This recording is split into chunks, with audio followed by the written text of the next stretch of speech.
News చూస్తున్నాం. వినియోగదారులకి కేంద్రం ఒక బిగ్ షాక్ ఇచ్చింది. కమర్షియల్ గ్యాస్ ధరని చాలా భారీగా పెంచేసింది. 19 కేజీల కమర్షియల్ సిలిండర్ పైన 993 రూపాయలను పెంచేసింది. ఇక ఈ రేట్లతో హైదరాబాద్లో కమర్షియల్ గ్యాస్ సిలిండర్ ధర 3315 రూపాయలు అవుతోంది. ఇరాన్ ఇజ్రాయెల్ యుద్ధం తర్వాత 3 సార్లు గ్యాస్ ధరలు పెరిగాయి. మార్చిలో 144 రూపాయలు, ఏప్రిల్లో 195 రూపాయలు, ఇప్పుడు ఒకేసారిగా 993 రూపాయలు. ఇప్పటికే 144, 195 పెరిగితేనే ఒక్కో టిఫిన్ మీద 10 రూపాయల చొప్పున వసూలు చేస్తున్నారు టిఫిన్ సెంటర్ల యాజమాన్యాలు. అఫ్కోర్స్ వాళ్ళకు కూడా చాలా తీవ్రంగా నష్టం వాటిల్లుతుంది. కానీ పెరిగిన ధరల్ని మళ్ళీ తగ్గిస్తారా? తగ్గించరు, అలాగే ఉంచేస్తారు. ఇప్పుడు ఒక్కో టిఫిన్ సెంటర్ పైన అధిక భారం పడుతుందని చెప్పి వాళ్ళు టిఫిన్ పైన 10 రూపాయలు పెంచిన వాళ్ళు రేపటి రోజు తగ్గించకపోగా అప్పుడే 10 రూపాయలు పెంచారంటే ఇప్పుడు 990 రూపాయలు అయింది ఒక కమర్షియల్ సిలిండర్ ధర. అంటే వాళ్ళు అమాంతంగా ఒక్క టిఫిన్ తినాలంటే 100 రూపాయలు కావచ్చు. ఒక్క టిఫిన్ తినాలంటే ఇప్పుడు డైరెక్ట్గా 100 రూపీస్ వసూలు చేసే అవకాశం కూడా ఉంది. ధరల పెరుగుదలతో రెస్టారెంట్లు, హోటళ్ళు చాలా పెద్ద మొత్తంలో ఆందోళన వ్యక్తం చేస్తున్నాయి. సిలిండర్ రేట్ల పెరుగుదలతో ధరలు రెస్టారెంట్లో, హోటల్లో కూడా పెరిగే అవకాశం ఉంది. డొమెస్టిక్ సిలిండర్ ధరలో కూడా మార్పు లేదు అని కేంద్రం ప్రకటించింది. ఇక డొమెస్టిక్ సిలిండర్లో మార్పు లేదు, కానీ కమర్షియల్లో మాత్రం పక్కాగా చేంజ్ ఉన్నాయి. సో ఆ చేంజెస్ ఏంటి అని అంటే 993 రూపీస్ ఒకేసారి సుమారుగా 1000 రూపాయలు పెంచేసి ఈరోజు కమర్షియల్ సిలిండర్ ధర 3315 రూపాయలు పలుకుతోంది. దీనివల్ల మీరు ఇంట్లో చేసుకుంటే మాకేం లాభం నష్టం అనుకుంటే ప్రతిదీ కూడా బయట నుంచి, అఫ్కోర్స్ ఏదైనా ఓ పెరుగు ప్యాకెటే కావాలనుకోండి, సో బయట మంచిగా వాటిని మరిగించి ఆ పాలని పెరుగుగా చేయడానికి పాలను మరిగించాలా, అప్పుడు సిలిండర్ కావాలా వద్దా? సో బయట నుంచి కొనుగోలు చేసే పెరుగు ప్యాకెట్ ధర కూడా పెరగబోతుంది. అంటే బయట కమర్షియల్గా వచ్చేటువంటి పెరుగు ప్యాకెట్లు కాదు, ఎక్కడైనా రీటైల్గా డైరీ దగ్గర వెళ్ళాలనుకుంటే అది కూడా ఎఫెక్ట్. ఇంకా ఇది ఒకటే కాదు, చాలా పెద్ద మొత్తంలో నిన్నటి వరకు ఎవరైతే వీకెండ్స్ వచ్చాయో it's a biggest shocking news. ఈ రోజు నుంచి 3 రోజుల పాటుగా ఇట్స్ ఎ లాంగ్ వీకెండ్. ఈరోజు May 1, రేపు సాటర్డే, ఎల్లుండి సండే. ఈ 3 రోజుల పాటుగా పబ్బులు, గబ్బులు అని తిరిగే వాళ్ళందరికీ కూడా ఒక బిగ్గెస్ట్ షాక్ అని చెప్పాలి. బిర్యానీలు ఉండవు, బ్రేక్ఫాస్ట్లు ఉండవు, బయటికి వెళ్ళి ఏం తిందామన్నా కూడా మీరు ఇన్ని రోజుల వరకు ఒక 1000 రూపాయలు అంచనా వేసుకొని బయటికి వెళ్తే ఇప్పుడు సుమారుగా 4-5 వేలు కాబోతున్నాయి. బికాస్ ధరలు పెంచబోతున్నారు ఆ స్థాయిలోనే. మా ప్రతినిధి మధు జాయిన్ అవుతారు నాతో పాటుగా. మధు, సో ఈ స్థాయిలో పెరిగిపోయింది. బహుశా కమర్షియల్ సిలిండర్ ధర ఈ స్థాయిలో పెరగడం హిస్టరీలోనే ఫర్ ద ఫస్ట్ టైం అనుకుంటా. ఈ స్థాయిలో పెరిగిపోవడం అఫీషియల్గా 3300 రూపాయల పైచిలకు పలుకుతోంది.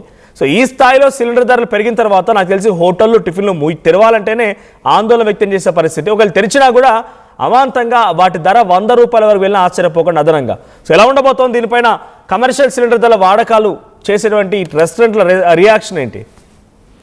ఎగ్జాక్ట్లీ, నిజంగానే నరేంద్ర మోదీ ప్రధాని గతంలోనే చెప్పారు, కరోనా తర్వాత అత్యంత క్లిష్ట పరిస్థితులు ప్రపంచం ఎదుర్కోబోతా ఉంది. దాన్ని ఫేస్ చేయడానికి భారత్ తర్వాత రాష్ట్రాలన్నీ కూడా సిద్ధంగా ఉండాలనేటువంటి స్టేట్మెంట్ చేశారు ముఖ్యమంత్రికి సంబంధించినటువంటి వీడియో కాన్ఫరెన్స్ కి సంబంధించిన సమావేశంలో. సో ఆ పరిస్థితులు ఇప్పుడు మెల్లగా రిఫ్లెక్ట్ అవుతున్నట్టుగా కనిపిస్తా ఉంది.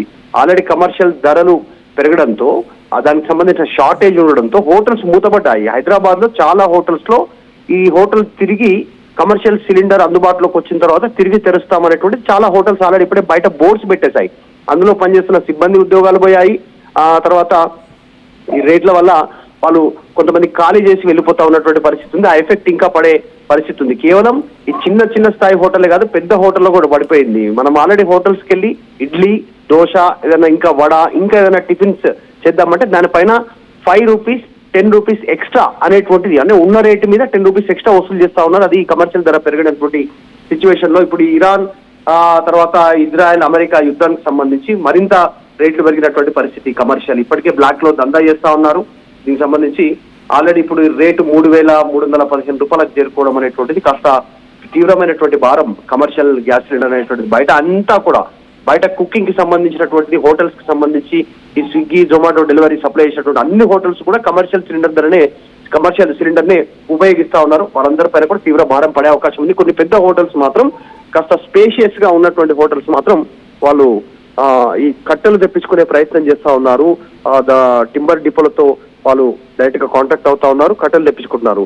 కట్టెలు మండించి వంట చేసేటువంటి పరిస్థితి లేని హోటల్స్ మాత్రం ఈ సిలిండర్స్ పైన ఆధారపడతా ఉన్నాయి.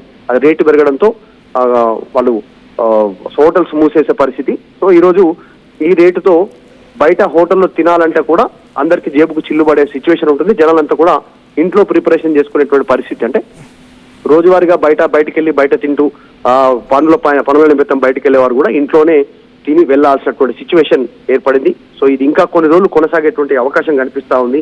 ప్రస్తుతం రేటు పెరుగుతా పోతూ కమర్షియల్ సిలిండర్ పెరిగిన డొమెస్టిక్ సిలిండర్ మాత్రం స్థిరంగానే ఉన్నట్టుగా చాలా స్పష్టంగా కంపారిటివ్లీ వేరే స్టేట్స్ తో కంపేర్ చేస్తే తెలుగు స్టేట్స్ లో మోస్ట్లీ హైదరాబాద్ లాంటి మహానగరంలో మెట్రోపాలిటన్ సిటీలో ఫుడ్ బిజినెస్ అత్యద్భుతమైనటువంటి ఒక సక్సెస్ఫుల్ బిజినెస్ హైదరాబాద్ లో. రెస్టారెంట్స్ కానీ హోటల్స్ కానీ చిన్న చిన్న టీ కొట్ల దగ్గర నుంచి మొదలుకుంటే బడా రెస్టారెంట్ల వరకు కూడా అద్భుతంగా బిజినెస్ అవుతూ ఉంటుంది.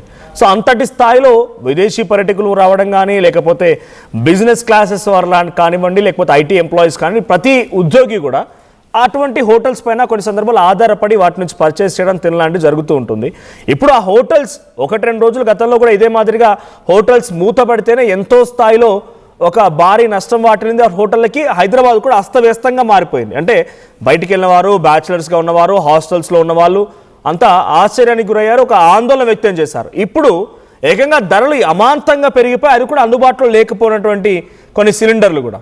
సో ఏంటి సిచ్యువేషన్? వీటితో గవర్నమెంట్ ఏ రకంగా వారికి కొంచెం సపోర్ట్ ఇవ్వబోతోంది, లేకపోతే ఇటువైపు నుంచి రెస్టారెంట్లు, హోటళ్ళు, హాస్టల్స్ రియాక్షన్స్ ఏంటి? ముఖ్యంగా హాస్టల్స్ వరకు తీసుకుంటే విద్యార్థులకి వాళ్ళ ఏ రకంగా సప్లై చేయబోతున్నారు ఫుడ్ని? మరి నిజంగానే హాస్టల్స్ ఉన్నాయి, పీజీ సంబంధించినటువంటివి, తర్వాత ఉమెన్స్ హాస్టల్స్ ఉన్నాయి, తర్వాత కోవిడ్ హాస్టల్స్ ఉన్నాయి, వీటితో పాటు రెసిడెన్షియల్ హాస్టల్స్ ఉన్నాయి. చదువుతో పాటు ఆల్రెడీ హాస్టల్స్ పిల్లలు అక్కడే ఉంచి ఇప్పుడు శ్రీ చైతన్య లాంటి ఇంకా కొన్ని కార్పొరేట్ కాలేజీలు అక్కడే హాస్టల్స్, వాటిపైన కూడా భారం పడేటువంటి అవకాశం ఉంది.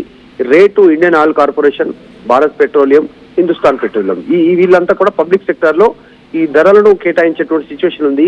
మరి దీంతో రేట్లు పెరిగినటువంటి పరిస్థితి. ఇది తీవ్రంగా ప్రభావం ఇందాక మాట్లాడుకుంటాం హైదరాబాద్ లో ఉన్నటువంటి హాస్టల్స్, తర్వాత ఇంకా కొన్ని సంబంధించినటువంటి హోటల్స్, వీటిపైన హోటల్స్, రెస్టారెంట్లు, చిన్న చిన్న వ్యాపారాలు చేసే వాళ్ళు, రోజువారీగా క్యాటరింగ్ చేసేటువంటి వాళ్ళు కానీ, తర్వాత వీటన్నిటిపైన పెద్ద ఎత్తున భారం పడేటువంటి అవకాశం ఉంది. ముఖ్యంగా ఆన్లైన్ ఫుడ్ వ్యవస్థ ఏదైతే ఫుడ్ ధరలు కూడా పెరగనున్నాయి కాబట్టి ఇది ఒక్కటే కాకుండా పెట్రోలు, డీజిల్ వీటిపైన కూడా త్వరలో పెరుగుతాయనే చర్చ ఉంది. కాబట్టి ఇవంతా కూడా పెరిగే అవకాశం ఉంది, తీవ్ర ప్రభావం పడే అవకాశం ఉంది.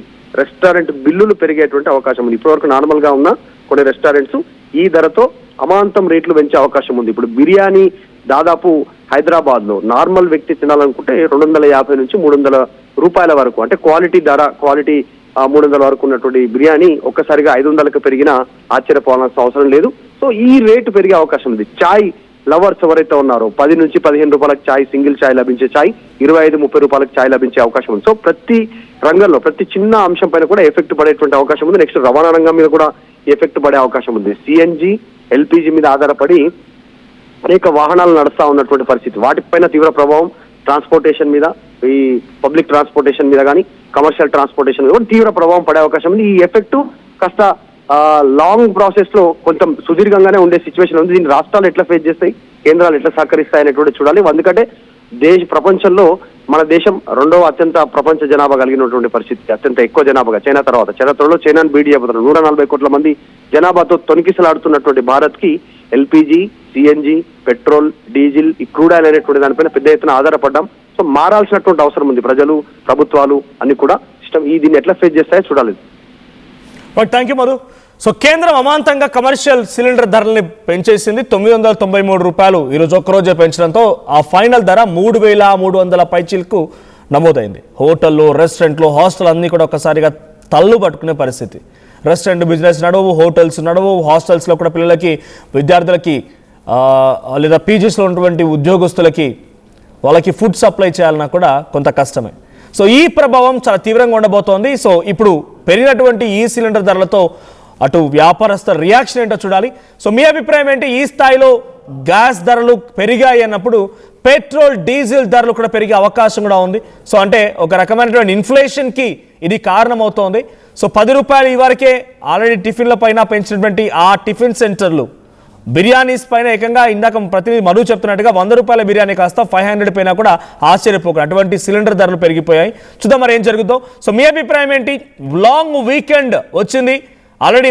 మే 1 ఈరోజు సాటర్డే అండ్ సండే కూడా ఉంది, కలిసి వచ్చింది కదా. పబ్బులు గబ్బులు అని తిరుగుదామన్న వారికి అందరూ కూడా జనరల్గా 1000 రూపీస్ ఖర్చు చేయాల్సి వస్తే ఇప్పుడు ఏకంగా 5000 ఖర్చు చేయాల్సిన పరిస్థితి. అటువంటి స్థాయిలో కేంద్రం గ్యాస్ సిలిండర్ ధరలు పెంచేసింది. సో మీ అభిప్రాయం ఏంటి? కామెంట్ చేయండి.